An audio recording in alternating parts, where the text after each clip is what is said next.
Hola a todos, bienvenidos a FEAGRO Punto de Encuentro. Soy Laura Cristóbal y este es el lugar que FEAGRO ha puesto en el mundo podcast para ser el lugar en el que reunirse si te interesan las cosas del comer desde todos los puntos de vista de la cadena agroalimentaria. Somos el punto al que acudir para debatir desde la sensatez, para aclarar dudas y sobre todo para trabajar juntos por un sistema alimentario más sostenible. Si quieres participar, comentarnos tus impresiones o proponernos asuntos, puedes escribirnos a redacción@feagro.com y vamos a estar encantados de escucharte.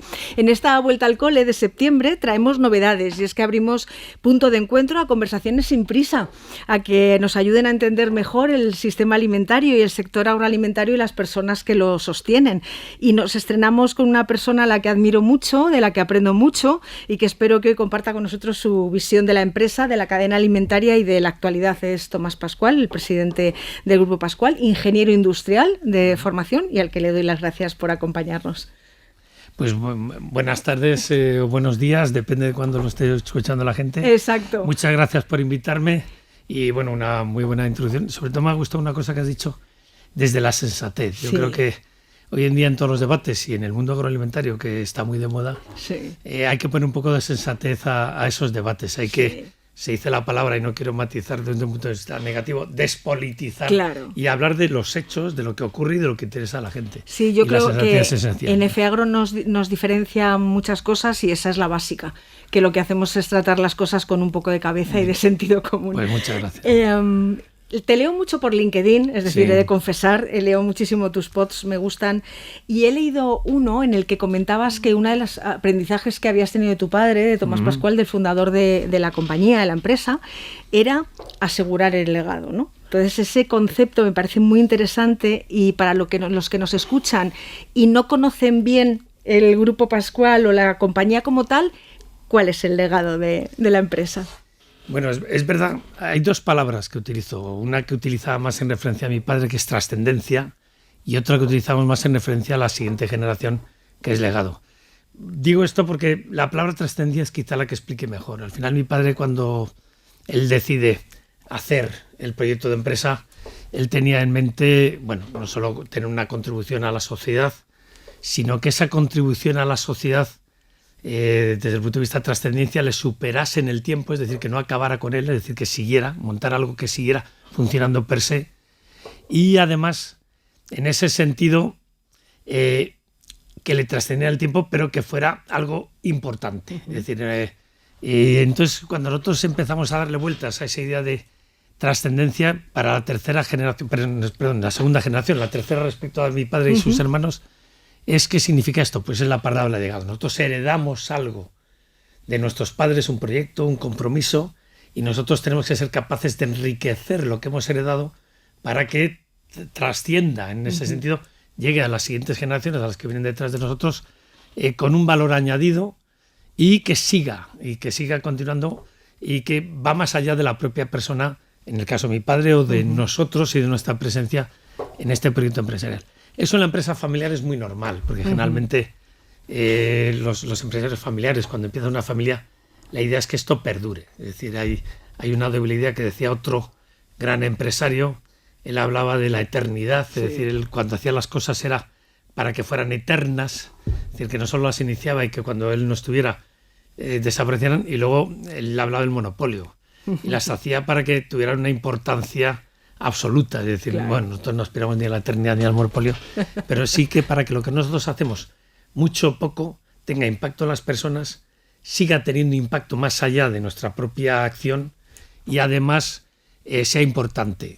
Ese impacto no sea un impacto que sea un impacto trascendente, que sea un impacto que sea importante para ellos y contribuya a mejorar la calidad de vida de esa persona, un consumidor, de un cliente, de un empleado, de cualquiera, de lo que ahora se llaman grupos de intereses que trabajan con nosotros. ¿Cuál sería vuestra radiografía económica? ¿De la visión de la economía en general? No, de la compañía. Quiero decir, de la compañía. ¿Cómo nos explicarías la dimensión del grupo? Bueno, tamaño y datos son por ahí. Hombre, somos una empresa familiar de tamaño mediano o grande, no somos muy grande. Facturamos por encima de los 800 millones de euros. Tenemos más de 2.300 empleados. Y en ese sentido, pues tenemos una marca con presencia nacional y que es reconocida, una o varias marcas, ¿no? Porque tienes Pascual que sobre todo es reconocida en el mundo de la leche, pero tienes Bezoya en el mundo del agua mineral, o vives hoy en el mundo de las bebidas o vegetales o del mundo del plant-based, o dentro de lo que es la hostelería, pues una marca como Bocayo, como Jurado, que son conocidas o reconocidas en el mundo de la hostelería, algunas de una forma nacional y otras de una forma más local. Luego somos una oferta de nutrición y salud presente en el mercado español con cierto reconocimiento, y esa presencia es amplia, es decir, estamos en todo el territorio nacional. Bueno, tenemos presencia internacional, aunque es pequeña todavía y sigue creciendo, solo supone un 7% de la facturación nuestra, y estamos presentes tanto en el consumo en el hogar, que es lo que siempre hablas de la marca, es decir, bueno, la marca se conoce cuando la consumes en el hogar, pero es verdad que también para nosotros es muy importante la presencia en el consumo fuera del hogar. Es decir, el origen de nuestra compañía es una compañía de distribución y distribución capilar.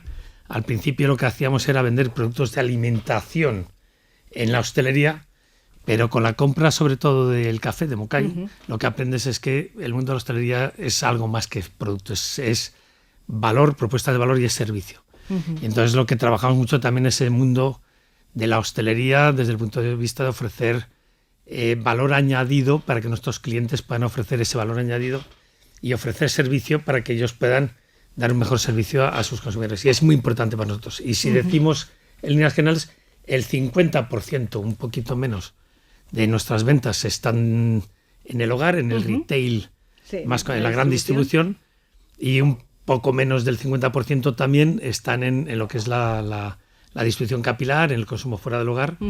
Y esa diferencia entre el menos del 50 y el menos del 50 es lo que he dicho antes, ese 7% que es venta internacional.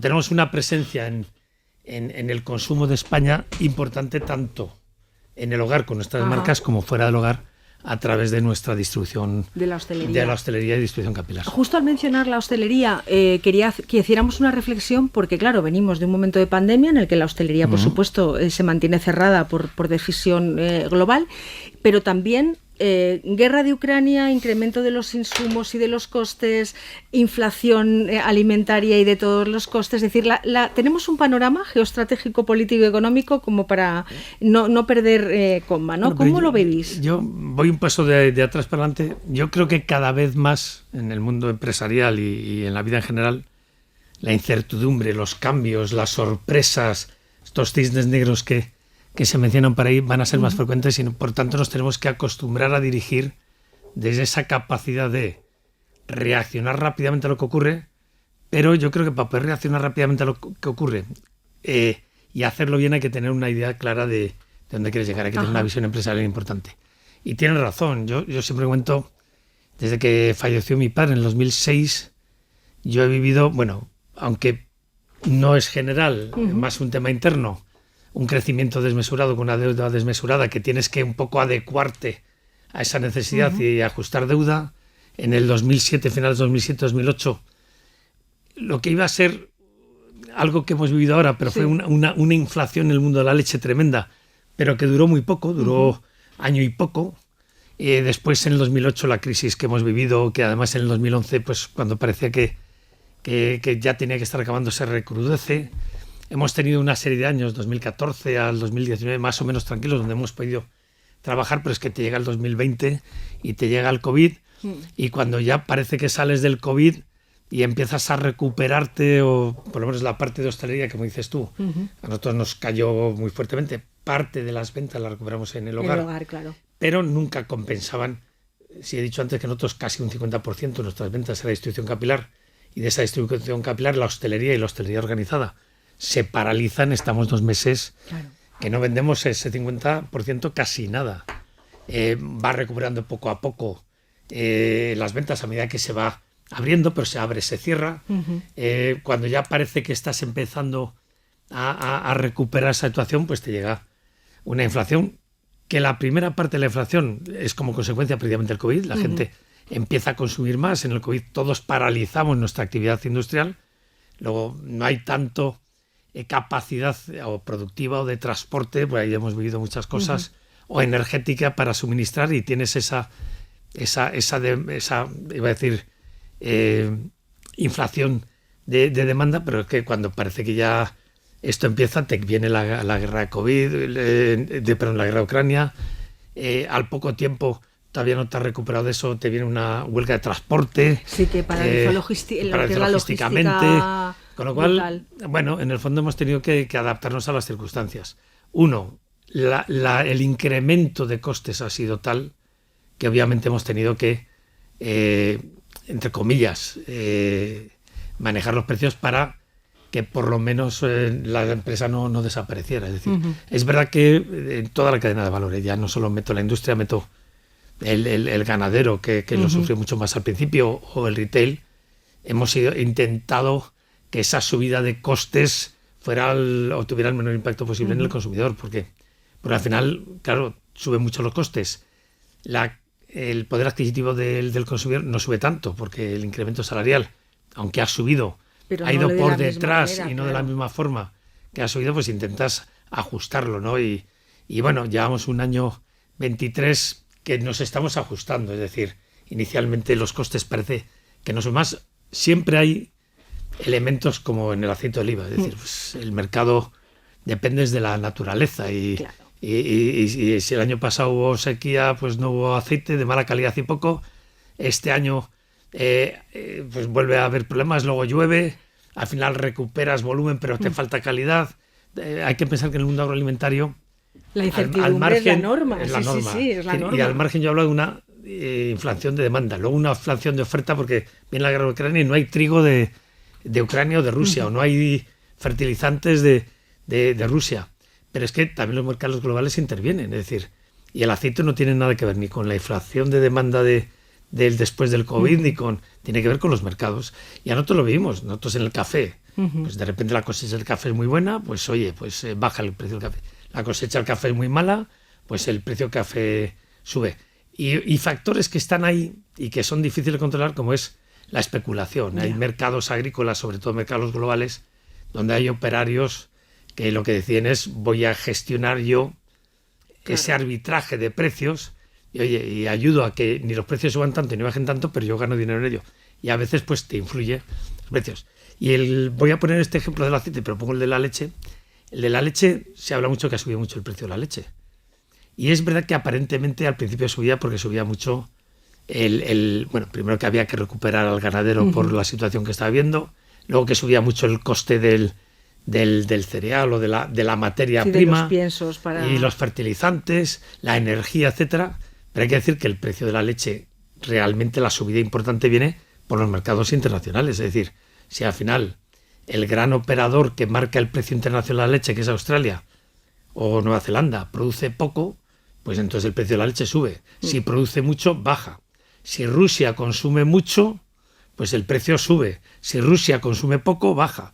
Luego hay muchos más factores más allá de esto que inciden. Y de hecho estamos viendo una situación donde el precio de la leche en España tiene un precio relativamente alto, pero si tú compras en Portugal o en Francia es bastante más bajo, y si quieres comprar leche en polvo en el mercado internacional es mucho más barato. Luego, iba a decir, en ese sentido, lo que tienes que prepararte y reaccionar ante todas estas circunstancias rápidamente. Escuchar mucho lo que opina el consumidor, conocer mucho a tus, ahora se llama un grupo de interés, ganaderos, agricultores, clientes, y reaccionar muy rápidamente para ofrecerles soluciones que les permitan crear valor, y entonces tú creas valor también ahí. Sin embargo, nosotros lo que percibimos muy a menudo es la falta de comprensión de la sociedad a por qué, por ejemplo, se producen esas subidas de precio. ¿Por qué crees que al consumidor le cuesta tanto entender que si llega y hay un precio más alto no es por pura especulación de la distribución, sino que hay una cadena de valor en la que se van subiendo todos los costes y la subida de precio puede tener una explicación absolutamente real? Bueno, yo creo que hay un factor muy importante, y es que al final la gente tiene una capacidad económica, y con esa capacidad económica tiene que vivir, ¿no? Y entonces si le suben los costes de unas cosas, pues tiene que renunciar a otras. Y de hecho lo que hemos visto ahora mismo con esta subida y esta inflación, el consumidor está renunciando. O sea, está renunciando a las grandes compras, no está renunciando a las pequeñas, no está renunciando al ocio, no está renunciando, iba a decir al pequeño ocio, no está renunciando al pequeño turismo, está renunciando al ocio que cuesta mucho dinero, y está renunciando, entre comillas, a las inversiones grandes que tiene. Puede estar renunciando a ropa, pero en general en la alimentación lo que sí que vemos es que han subido mucho los precios, pero el consumo más o menos se mantiene. Es decir, está entre comillas, gastando más para consumir lo mismo. Es verdad que a nosotros nos afecta porque dentro de ese que consume lo mismo, intenta consumir más barato. Es decir, ¿os afecta mucho la marca blanca?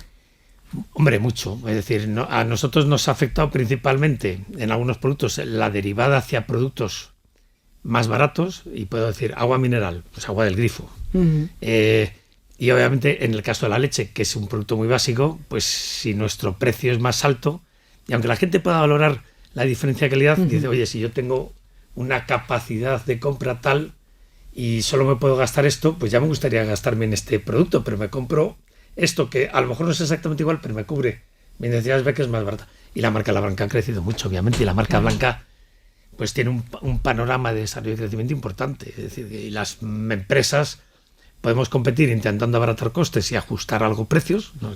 O innovar, o ambas cosas. Es decir, ambas cosas. Nosotros ahí hemos sacado un producto como es Pastor de Aranda, que en el fondo era un producto que no se utilizaba en la industria láctea, como era la leche mazada, la mazada, me voy a llamarle leche, que es un producto nutricionalmente fantástico, pero que como no se utilizaba en el proceso, se vendía muy barato, o en su momento hasta se regalaba. Digo, si yo lo recupero y lo pongo en el mercado, en vez de vendérselo barato a alguien, se lo vendo barato a mi consumidor. Entonces, intentas innovar buscando cosas diferentes, y no solo desde el punto de vista de las cualidades del producto, que en este caso son fantásticas, sino desde el punto de vista también de las capacidades o del valor que tiene ese producto para el consumidor. En este caso es un producto mucho más barato que una leche que tiene un precio de mercado que, como hemos dicho antes, no controlamos nosotros, es decir, nos viene impuestos.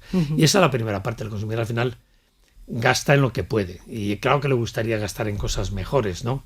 Pero gasta en lo que puede. También existe otro fenómeno de mercado que veíamos hace poco. José Luis Neno ha escrito un libro, no me acuerdo del título exacto, pero iba a decir, el país va muy mal, pero yo estoy bien. Y lo que viene a decir también es que hay una cierta bipolarización, es decir, hay cosas en las que tú no vas a renunciar a gastar porque son importantes para ti, y hay cosas a las que, si son menos importantes, voy a gastar menos. Entonces equilibro el gasto, donde invierto en aquello que es importante para mí y gasto menos en lo que es menos importante. Y la otra cosa que decías es, ¿y por qué no está dispuesto a aceptarlo? Lo primero es la capacidad adquisitiva. Lo siguiente es que a veces no entienden muy bien todo lo que es la cadena de valor de un producto.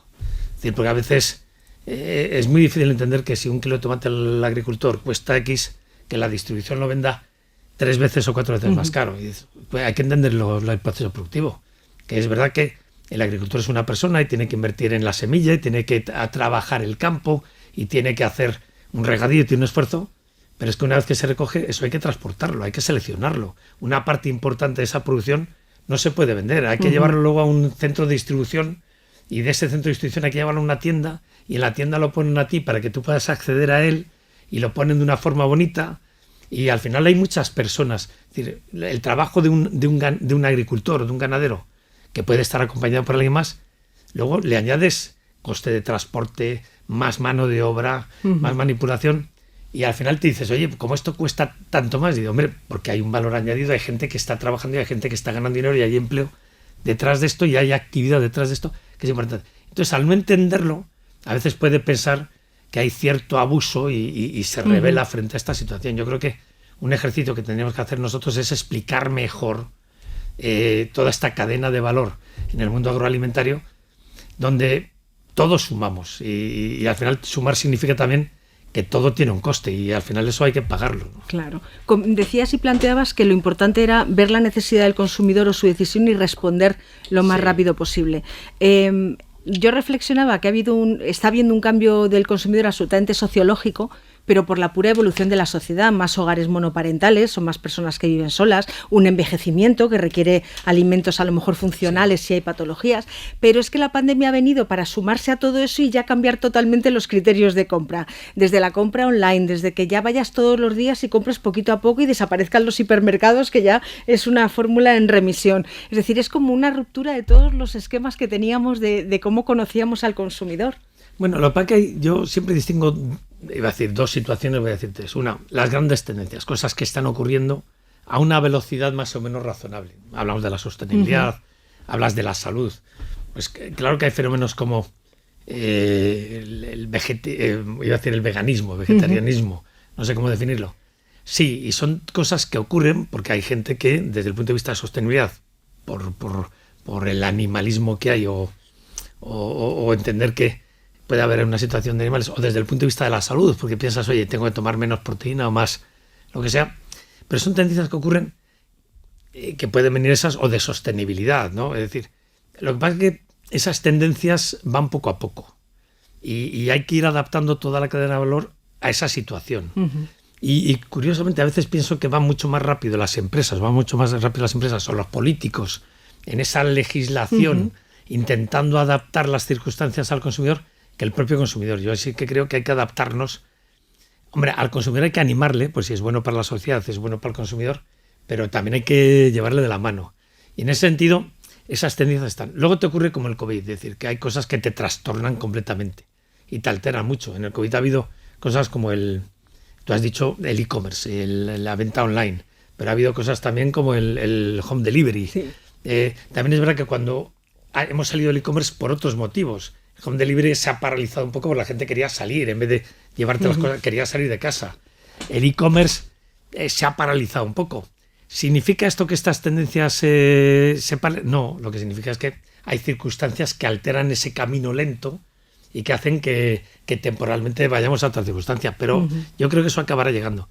Y lo que ocurre también es que, y tú lo has dicho muy bien, antes hablamos del consumidor y pensamos en una persona que era el consumidor tipo y todos los consumidores se comportaban igual. Una cosa que hemos descubierto y que nos pide el consumidor, y es la fuerza del consumidor, es que, cuidado, cada consumidor es una persona y cada consumidor tiene unas necesidades y lo que pide es que nos adaptemos a sus necesidades.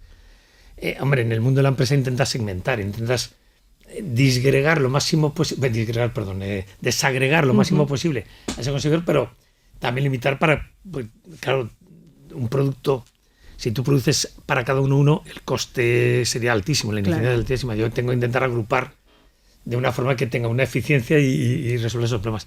Entonces lo que estamos haciendo en las empresas es adaptarnos, intentar conocer muy bien a ese consumidor, cuáles son las situaciones que tiene, puede ser el momento vital, es decir, o puede ser la edad, o como te has mencionado el género, o puede ser, antes hablas de hogares monoparentales, o pues el tipo de hogar, o el poder adquisitivo, o dónde compro, ¿no? Pues en función de eso hay productos que te gustan más o menos. Yo leía, y en ese sentido pues te encuentras situaciones como la actual, que en situaciones de crisis está aumentando el consumo de los packs grandes, sí, pero también de los packs pequeños. Es decir, ¿cómo pueden ser las dos cosas a la vez? Bueno, pues que los que consumen mucho prefieren ahorrar en un pack grande, pero los hogares monoparentales o donde vive una sola persona, claro, no va a gastarse y va a comprar 1 litro, va a intentar comprar 200, que a la larga paga más, sí, pero desperdicia menos. Entonces, claro. Y luego hay factores como el desperdicio alimentario cero que influyen. Luego, es el gran reto que tenemos las empresas, es entender muy bien cuáles son esas necesidades, agrupar muy bien esas necesidades para ser eficiente y ofrecer propuestas de valor que respondan a ese grupo de necesidades, y eso nos cuesta, es decir, no es fácil dar respuesta a todos. ¿Esa innovación es la fundamental o es más importante la que está relacionada con cambio climático, medio ambiente, sostenibilidad? Es que todos son parte de lo mismo, es decir, tradicionalmente también cuando hablabas de un producto hablabas del valor intrínseco del producto, el beneficio nutricional. Pero es verdad que para el consumidor hoy en día, que es ciudadano, no solo compra algo por consumir, compra algo porque se siente identificado con lo que ese producto representa, lo que ahora llaman marca empresa, hay otros factores más allá de ese valor nutricional que es importante. Es decir, si la empresa con la que tú trabajas es una empresa que está comprometida socialmente o que trabaja los aspectos del medio ambiente, dentro de lo que es el valor del producto antes era el ingrediente del interior, pero el envase y el embalaje se están convirtiendo en algo muy importante. Y no solo el producto interior, leche, cómo trabajes tú, bienestar animal, que se lo usó en su momento. Ahora se habla de las 0 emisiones. Se está cuestionando a nivel europeo la producción agroalimentaria europea porque tiene emisiones. Hay que poner un equilibrio en estas circunstancias. Es decir, si resulta que las vacas comen y cuando comen emiten metano, pues ya no tengo que producir. Digo, cuidado, hay que ver el equilibrio entre el consumo de leche y la nutrición y el valor añadido que tiene el otro. Luego, el valor de un producto es mucho más allá hoy en día que simplemente el valor nutricional o el valor intrínseco de la cualidad del producto. Hay muchos más aspectos y hay que tenerlos todos en cuenta. como digo antes, lo que hay que hacer es, cuidado, saber muy bien lo que quieren los consumidores en general y actuar para todos los consumidores pensando en el bien social y ir a la velocidad que todos los consumidores pueden llevar, ¿no? Que a veces es más lenta de la que nosotros pensamos. Mencionabas en una de las respuestas los nuevos hábitos veganos de reducción de consumo de carne y de derivados. También mencionabas las normas europeas relacionadas con medio ambiente. ¿Cómo lleváis el tema de la demonización de la leche y los lácteos? ¿O de que se os culpara siempre los precios de recogida del lácteo? ¿Cómo os sentís cuando os demonizan? Bueno, hombre, al principio, como todo, siempre que te dicen una cosa que no te gusta, reaccionas mal. Segundo que hay que hacer es contextualizarlo, es decir, ¿quién y cuánta gente lo piensa? Y en tercer lugar es, ¿lo estoy haciendo bien o no? Es decir, porque claro que hay una circunstancia voy a decir, de sector, y no por eso lo estás haciendo mal. Es decir, yo siempre pienso, y he escuchado una vez a Ana Botín que hablando del feminismo, yo soy feminista y tú deberías serlo, que en el fondo lo que viene a decir, mira, el problema del feminismo no es un problema que vivamos en general en España en particular, o en Europa, está en otros sitios. Ahora, todo lo que pueda hacer yo personalmente por el feminismo, sin que haya un coste alto para la sociedad, debería hacerlo. Pues lo que hacemos las empresas. Hay que observar lo que ocurre. Yo creo que el mayor problema de sostenibilidad no lo tenemos en Europa. Es decir, si queremos realmente arreglar el mundo, habría que trabajar en otros sitios. Ahora, si en Europa podemos hacer cosas a favor, pues deberíamos hacerlas. Lo único que hay que decir es que no hagamos cosas que tienen un coste social mucho mayor que el beneficio social que pretenden buscar. Es decir, pues al final está muy bien hacer ciertas cosas y iba a decir, no, ni voy a hablar bien ni mal, puedo decir, del impuesto al plástico, pero si en un momento como el actual, donde hay una presión económica, donde el poder adquisitivo de las personas es alto, tú metes impuestos añadidos que hacen que suba el coste del producto, pues a lo mejor no sé si es el mejor momento. Y no sé si se pueden hacer otras cosas que vayan más allá de eso. Y hay, como he dicho, a veces hablamos de los gobiernos de los políticos, a veces somos las propias empresas. Pues yo siempre digo, las grandes empresas, y en este caso he dicho que es una mediana grande, tenemos más capacidad para hacer muchas de estas cosas que, por desgracia, el 80 y tantos por ciento, 90% las pequeñas y medianas empresas que son el tejido productivo de este país. Claro que yo puedo, porque tengo una infraestructura y puedo gestionarlo muy bien, tener todas mis botellas de agua con RP, de PET que se obtiene de otras botellas. Pero es que hay muchas pequeñas y medianas empresas que no tienen esa capacidad o financiera o de adquirir el producto, porque necesitas una relación con un proveedor estratégica. Y cuando digo el PET puedo decir de muchos otros temas. Y me voy, por ejemplo, al mundo del campo. Nosotros vivimos mucho el mundo de la ganadería. Y tú dices, bueno, están desapareciendo muchos ganaderos. Y es un poco el tema del precio de la leche. Yo hablo con ganaderos, claro que el precio de la leche influye. Pero hay otros factores muy importantes que inciden. El primero que más te reconocen es lo que es el reloj generacional. Claro. Es decir, no tienen gente que quiera seguir con el negocio, porque es un negocio que, claro, le tienes que echar 70 horas a la semana para que el negocio vaya más o menos bien, para ganar muy poquito dinero. Y dices, claro, las siguientes generaciones eso es estar 70 horas para ganar poquito dinero, prefieren ganar un poco menos y estar mejor. Pero es que puedo añadir, y por eso salía el tema de decir, claro, pues es que además, si ya producir un litro de leche me cuesta dinero, esfuerzo, tiempo, si encima tengo que empezar a restringir mis capacidades, es decir, que de hecho, incluso ya no puedo aumentar el tamaño de mis explotaciones porque está prohibido por ley a nivel europeo. O tengo incluso, como ha ocurrido en Holanda, tengo que matar vacas porque no quieren tener tantas vacas. Si encima me lo ponen difícil, pues si yo me cuesta más y ingreso menos y encima no tengo sucesión, pues lo tengo peor. Pero incluso puede llegar más allá, mano de obra. Es decir, si es que ahora mismo yo quiero coger gente para que me ayude a mí a trabajar, para no tener que trabajar tanto, y me encuentro con que no encuentro gente. Es decir, le ocurre al ganadero, le ocurre en el mundo agrícola. Hablamos aquí de que aproximadamente pues hay 2.600.000 o 2.400.000 y pico, no sé, 2,5 millones parados, pero es verdad que hay un número importante, no sé si serán 250.000 empleos, 350.000 de puestos de trabajo que están sin cubrir y que es difícil de cubrir porque requieren de una vocación, de un esfuerzo que es difícil. Con lo cual, en ese sentido, a un ganadero que incluso puedes tener ganas de tener, tampoco se lo pones muy fácil por estas situaciones. Entonces hay que ver el conjunto en su labor, hay que ver el consumidor, hay que ver todo lo que es la cadena de valor, hay que ver el productor primario. Pues además yo creo que precisamente Europa y España en particular tiene una ventaja en el mundo agropecuario muy importante, pues tiene una diversidad en el campo espectacular, tiene una capacidad de producir productos de calidad muy superior a la que tienen muchos países de Europa. Somos el cuarto país exportador de Europa y el séptimo del mundo, el mundo agropecuario. Ahora, si nos empiezan a poner dificultades y encima nos quitan esto, pues entonces nos están quitando parte del tejido productivo y vamos a depender de terceros. Ahora que la soberanía se habla, o la autonomía, que prefieren decir algunos productos alimentarios, se está poniendo de moda. Es decir, ¿por qué? Porque al final, claro, si tú dependes de terceros, dependes de los precios de terceros y, claro, cuando los precios de terceros deciden subir o hay especulación, tú pagas más. Entonces es un tema que hay que contextualizar y hay que dejar, yo en ese sentido digo, hay que dejar que los expertos, los que saben, propongan las decisiones. Las decisiones las tienen que tomar los que tengan. Pero si hay gente que sabe de esto y que analiza el conjunto en su globalidad, que nos proponga soluciones. Volviendo a las enseñanzas de tu padre, sí. Leí alguna que era sobre que las personas se ponían en el centro por encima de las organizaciones. Y también he leído muchas entradas en tu LinkedIn relacionadas con tus empleados e incluso leía una sobre un aficionado de cine, de películas que le gustaba a tu padre y que habías visto con tu equipo. Quería saber cuál es vuestro planteamiento de relación laboral que tenéis en Pascual. Bueno, más que con el equipo fue una asamblea familiar que hicimos y en la asamblea familiar lo que queremos es que la siguiente generación conozca la historia nuestra para poder... Es bueno conocer el pasado para trabajar el futuro. Y a mi padre le gustaba mucho el cine y le gustaba algún actor en concreto, algún director, y hicimos parte de esa asamblea familiar una sesión de cine, viendo algunas de las películas que le gustaba a mi padre.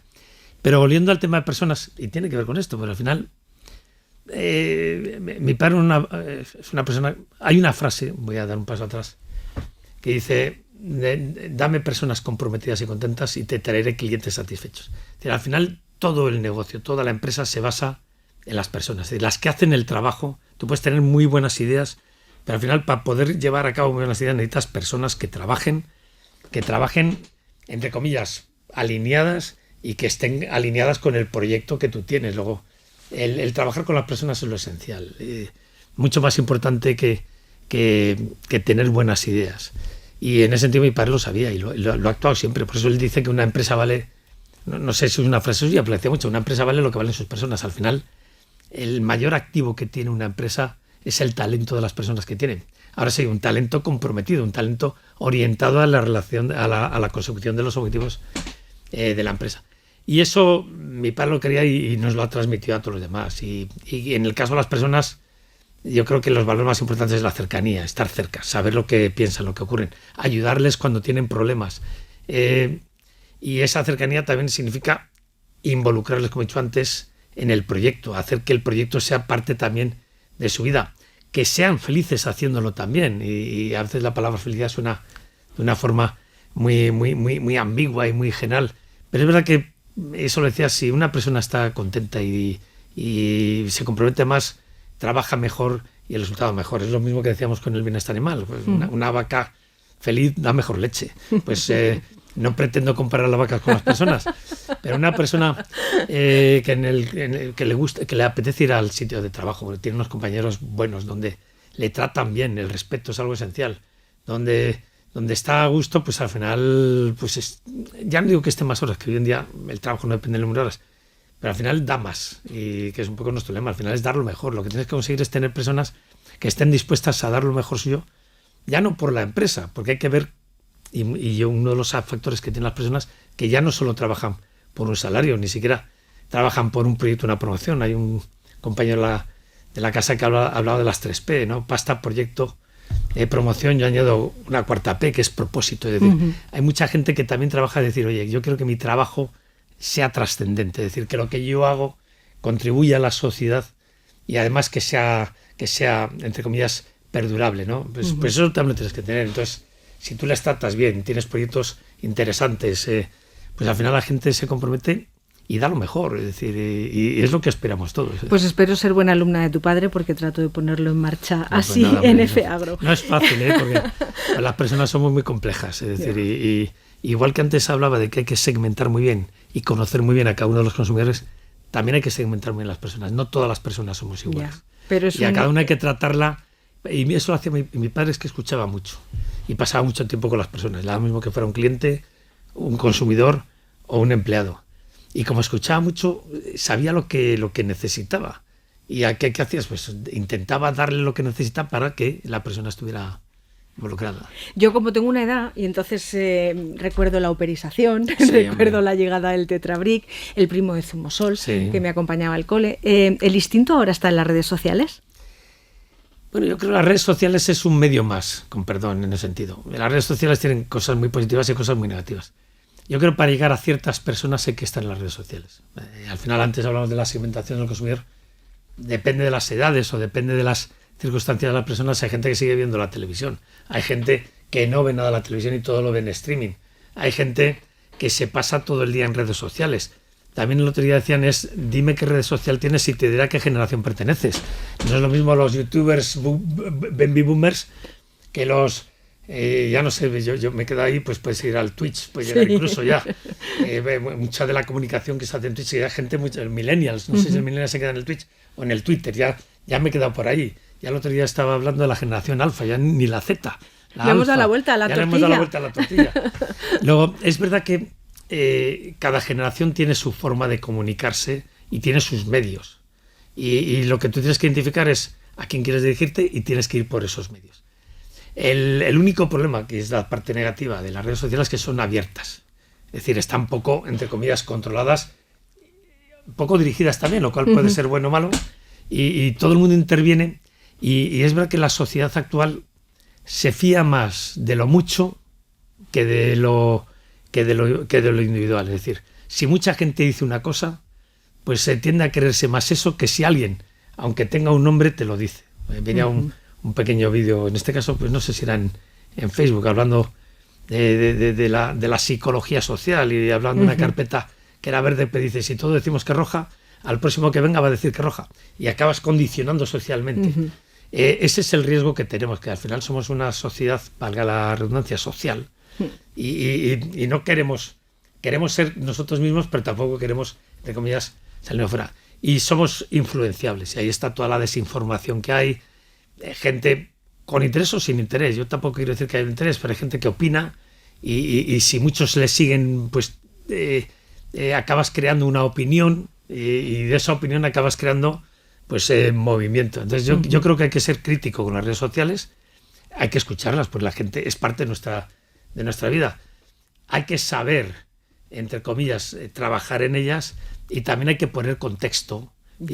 Pero que hay que hacerlo dentro de las mismas leyes. Lo que no puedo hacer es coger un científico en televisión española para que me rebata algo que ha salido en Twitter o en Instagram o me da lo mismo. Tengo que estar allí y saber gestionar esto. Y pero no es en el fácil. terreno alimentario realmente sí es preocupante la cantidad en la que la desinformación puede afectar al prestigio de los productos, a las falsas noticias sobre calidades o no de determinados alimentos. En el terreno agroalimentario es peligroso. Yo creo, bueno, es peligroso en cualquier terreno. A nosotros nos afecta mucho porque es muy fácil decir cualquier cosa. Hay mucha gente que se lo cree simplemente por lo que sea y están diciendo barbaridades. Es decir, y me puedo ir desde temas de nutrición y dietas y lo que sea, hasta alimentos o productos. Hombre, yo he sido presidente de FIA durante mucho tiempo y en temas de nutrición siempre hemos tenido un principio. O sea, los productos no son malos, lo bueno o malo es la dieta. Es decir, el conjunto de productos en función de cómo los comas te contribuye positivamente o negativamente. Es verdad que frente a esa avalancha de información que crea desinformación, mucho ruido mediático y donde se mezcla todo, gente que sabe poca, porque la gente que sabe tampoco quiere complicarse, con gente que opina, y voy a hacer una broma con los cuñados, hay mucho cuñado en redes sociales, ¿no? Es decir, pues gente que opina sin saber, pues eso, combatirlo no es fácil. Yo sé que en FIAP hay un proyecto para intentar combatirlo, intentando dar información, pero al final es rigor, opinión científica, tienes que llevarlo donde lo llevas. Hombre, las marcas también tenemos que ser mucho más transparentes y no dar pie a eso. Yo creo que en el pasado, yo creo que hoy en día no ocurre tanto, pero ha habido marcas que han querido, entre comillas, torcer un poco la verdad y al final eso da pie a que haya gente que diga, oye, pues todos lo hacen así. Y es un trabajo en el que, sobre todo, lo que necesitamos también es del buen periodismo, en el sentido de este programa es un ejemplo, o gente seria, es decir, que también, y el hecho que de este sea un podcast, es decir, que los buenos periodistas, los que saben, los que conocen todo lo que hay en una cadena de valor como la alimentaria, también opinen y lleguen a donde sea, es decir, y nos tenemos que adaptar, igual que las empresas nos tenemos que adaptar, yo creo que el periodismo se tiene que adaptar a estar presente en esas redes, no solo para vender más, no es muy deportivo, sino para llegar a esa persona que quiere saber y que tenga, por lo menos que pueda contrastar noticias y alternar. No es fácil, yo creo que es un tema que todavía seguimos trabajando, y ahí agradecemos a F&F, creo que distribuye muchas noticias y sobre todo que las distribuye con rigor y con base, no voy a decir científica, no tienes que ser científico, pero con seriedad, no con sensatez, que has dicho antes, que la palabra me ha gustado. Mencionabas antes a la Federación de Industrias de Alimentos y Bebidas, a la FIAB, que es la patronal de la industria, has sido presidente de la institución, y yo quería preguntarte qué has aprendido durante tu estancia en la FIAB que puedas contarnos. Mira, lo más importante, yo creo que lo he dicho en un momento determinado, darte cuenta de la grandeza del sector agroalimentario español, es decir, yo tenía una visión de mis productos y de algunos de mis sectores, pero bueno, como buen español, siempre un poco copado, es decir, siempre mirándote, vaya, sin molestar. Y lo que te das cuenta que en España hay un sector agroalimentario, hay unas industrias, hay unas empresas potentísimas, con una capacidad muy alta de exportar. Además, lo importante del sector, yo empecé, y mi predecesor hablaba de el sector, la industria de alimentación y bebidas, el primer sector industrial de este país.